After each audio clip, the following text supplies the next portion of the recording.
ain't coming in there! Them bastards attacked us! Zap him with your siren, man! Zap him with the siren!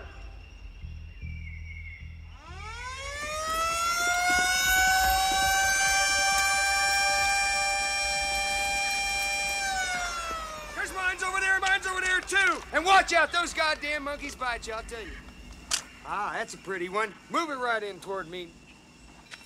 I'm an American! Yeah! American civilian. Hi, Yanks. Hi. American.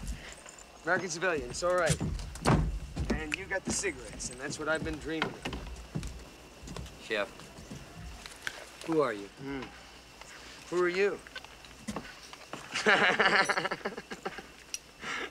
I'm a photojournalist. I've covered the war since '64. I've been in Laos, Cambodia, Nam. Hooey. Hooey, baby. I'll tell you one thing. This boat is a mess, man. Woo! Who are all these people?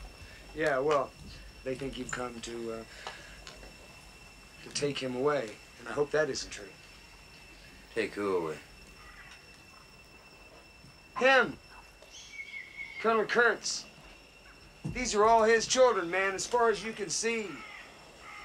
Hell, man, out here, we're all his children.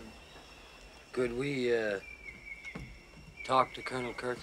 Hey, man, you don't talk to the Colonel, well, you listen to him. The man's enlarged my mind. He's a poet, warrior in the classic sense. I mean, sometimes he'll, well, you say hello to him, right? And he'll just walk right by you, and he won't even notice you. And then suddenly he'll grab you, and he'll throw you in a corner, and he'll say, do you know that if is the middle word in life? If you can keep your head when all about you're losing theirs and blaming it on you, if you can trust yourself when all men doubt you. I mean, I can't. I'm a little man. I'm a little man. He's a great man. I should have been a pair of ragged claws scuttling across floors of silent seas. I mean... Stay with the boat.